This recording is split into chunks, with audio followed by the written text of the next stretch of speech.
जी अस्सलाम वालेकुम।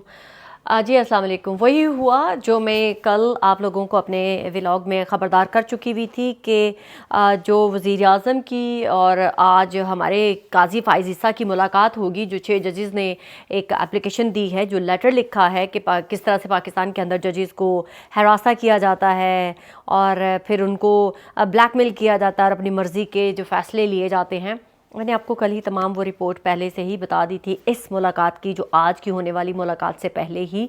और वही हुआ जो मैं कल एक्सप्लेन कर चुकी हुई थी कि अब कहा जा रहा है कि कमीशन बनाया जाएगा इन जजेस की तहकीकात के लिए, जो एक रिटायर्ड जज लीड करेंगे। और उसके बाद ये भी कहा गया है, जो जैसा कि मैं कल अपने व्लॉग में बहुत ही क्लियरली कह चुकी हुई थी, कि पैगाम उनको दिया गया है कि चाहे वो जजेस हों, चाहे वो कोई पॉलिटिशियंस हों, अब पाकिस्तान की पाक अफवाज या पाक अफवाज की जो ISI एजेंसीज हैं उसके ऊपर इल्ज़ाम लगा के सिर्फ भागा नहीं जा सकेगा। अब आपको बाकायदा प्रूफ भी देने पड़ेंगे। तो वही हुआ, आज आपने देख लिया कि जो मीटिंग होती है वज़ीर आज़म की, और हाँ, मज़े की बात, उस मीटिंग के अंदर पाकिस्तान के जो फ्यूचर के चीफ जस्टिस हैं मंसूर अली शाह, वो भी मौजूद थे उन बाकी जजेस के साथ। तो अब यही डिसाइड हुआ है कि जनाब एक कमीशन बनाया जाएगा, 1-2 दिन में उस कमीशन का ऐलान भी कर दिया जाएगा, और जिसको एक रिटायर्ड जज जो है वो लीड करेगा। लेकिन पाकिस्तान तहरीक-ए-इंसाफ का ये कहना है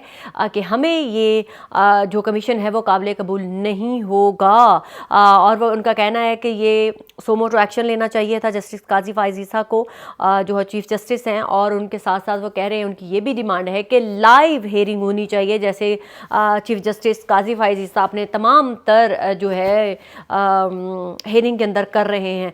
तो अब मुझे नहीं लगता कि उनकी ये बात जो है पाकिस्तान तहरीक-ए-इंसाफ वालों की मानी जाएगी।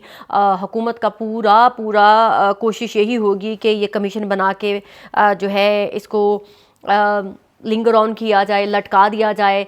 बिकॉज़ मैं यहाँ पर अपनी एक बात बहुत ज़्यादा क्लियर कर दूँ कि जजेस को हो नहीं सकता कि उनको ब्लैकमेल ना किया गया हो, जजेस को हो नहीं सकता कि उनको धमकाया ना गया हो। लेकिन क्योंकि इस चीज़ के जजेस के पास प्रूफ नहीं होंगे, और अगर प्रूफ नहीं होंगे तो फिर इनका केस भी काफ़ी वीक होगा। अगर इनके पास प्रूफ हैं तो यस डेफिनेटली फिर ये गले की हड्डी बनेगा, इतनी जल्दी डाइट ऑन नहीं होगा ये केस। लेकिन यहाँ पर मैं एक बात जाते जाते और भी क्लियर करना चाहूँगी कि बाज़-औक़ात बहुत सारी चीज़ें ऐसी भी होती हैं जो कर कोई और रहा होता है और नाम किसी और का लिया जा रहा होता है।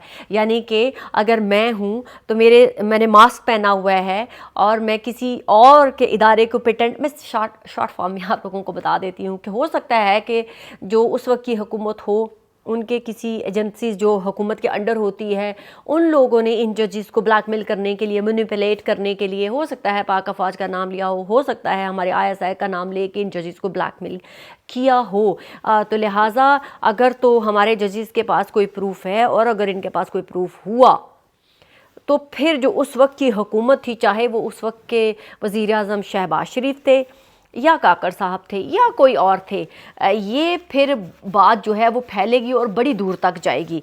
तो लिहाजा अब देखने की बात ये है, क्योंकि हमारी पाक अफवाज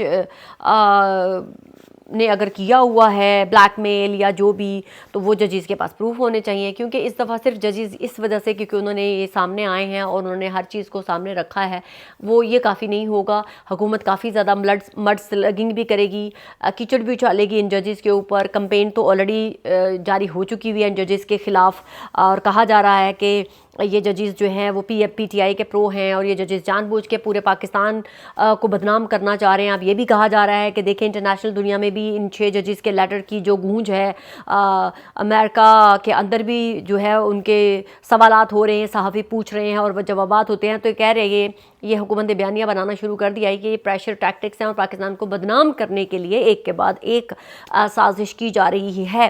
खैर, जहाँ साजिश आप इसको कहें, क्योंकि ऑब्वियसली वो जो जजेस हैं हैं उनको मैनिपुलेट करके, तो मैंने आपको लोगों को कल ही बता दिया था कि उसका फ़ायदा अगर हुआ है तो वो PMLN को हुआ है, शहबाज शरीफ साहब को हुआ है, मियाँ साहब को हुआ है, मरीम नवाज़ को हुआ है, आसिफ अली जरदारी को हुआ है, और बाकी जजेस, बाकी जो सारी पॉलिटिशियंस हैं उनको हुआ है।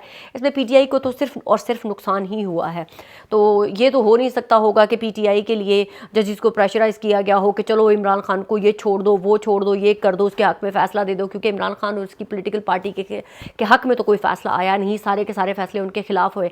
तो मैं यही कहूँगी कि बेनिफिशियरी डेफिनेटली इस वक्त के हुक्मरान हैं, और अगर मैनिपुलेट भी हुए हैं हमारे जजेस तो यही तमाम की तमाम हुकूमती नुमाइंदे या उस वक्त जो वो उस वक्त पावर में थे इन जजेस को प्रेशराइज़ करने के ज़िम्मेदार होंगे।